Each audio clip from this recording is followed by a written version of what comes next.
ఈరోజు పొద్దున పేపర్ లో చూసాం, తెలంగాణలోడట ఒక బీఆర్ఎస్ ఎక్స్ ఎమ్మెల్యే ఇంట్లో చిందు విందు అని ఒక పార్టీ చేసుకున్నారట. ఆ పార్టీలో పోలీస్ రేడ్ అయ్యిందట. ఆ రేడ్ అయితే మన ఆంధ్ర రాష్ట్రానికి చెందిన ఏలూరు ఎంపీ పేరేంటి, పుట్టా మహేష్ అట. పుట్టా మహేష్ అనేవాడు కూడా ఆ పార్టీలో డ్రగ్స్ తీసుకుంటున్నాడట. డ్రగ్స్ ని ఆ పార్టీని వీళ్ళు రేడ్ చేసినందుకు వీళ్ళందరూ కలిసి పోలీసుల మీద కాల్పులు కూడా జరిపారట.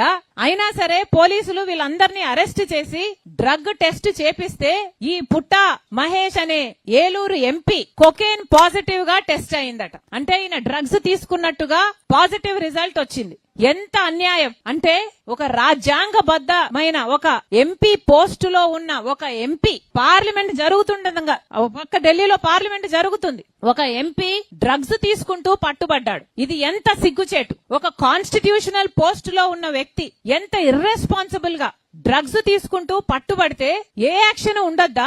సమాజానికి ఏం మెసేజ్ పంపిస్తున్నాం? మన బిడ్డలకి డ్రగ్స్ తీసుకోండి అని ఇంకా ఎంకరేజ్ చేసినట్టు కాదా? ఏ యాక్షన్ లేకపోతే అసలు ఏలూరు ప్రజలు ఓట్లేసి గెలిపించారే ఎంపీని, మరి వాళ్ళకి ఏం సమాధానం చెప్తాడు? ఆయన ముఖం ఎక్కడ పెట్టుకుంటాడు?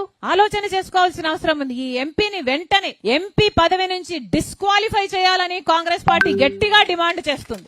అంతేకాదు, డ్రగ్స్ అయితే విచ్చలవిడిగా అందుబాటులో ఉన్నాయి. జగన్మోహన్ రెడ్డి గారు ముఖ్యమంత్రిగా ఉండంగా పక్కన విశాఖపట్నం పోర్టుకి కంటైనర్లలో డ్రగ్స్ దిగుమతి అయ్యాయి. చూసాం, మనందరం పేపర్ లో చూసి ఆశ్చర్యపోయాం. చంద్రబాబు గారు చెప్పిన మాటేమో, డ్రగ్స్ మీద మేము డేగ కన్నుతో పరిశీలన చేస్తాం, డ్రగ్స్ ని పూర్తిగా అరికట్టాం, ఉక్కుపాదం మోపుతాం, డ్రగ్స్ రహిత ఆంధ్ర రాష్ట్రాన్ని చేస్తాం అని పెద్ద పెద్ద మాటలు చెప్పాడు చంద్రబాబు గారు. ఇప్పుడు ముఖ్యమంత్రిగా ఉన్నాడు మరి చంద్రబాబు గారు. మరి ఏం చేసినట్టు? ఆయన సొంత ఎంపీఏ డ్రగ్స్ తీసుకొని పట్టుబడితే మరి చంద్రబాబు గారు ఏం యాక్షన్ తీసుకుంటారో చూద్దాం. చంద్రబాబు గారు ఈ మనిషిని సస్పెండ్ చేయడమే కాదు, ఎంపీగా తీసేయడమే కాదు, అసలు పార్టీ సభ్యత్వం కూడా రద్దు చేయాలని కాంగ్రెస్ పార్టీ డిమాండ్ చేస్తుంది.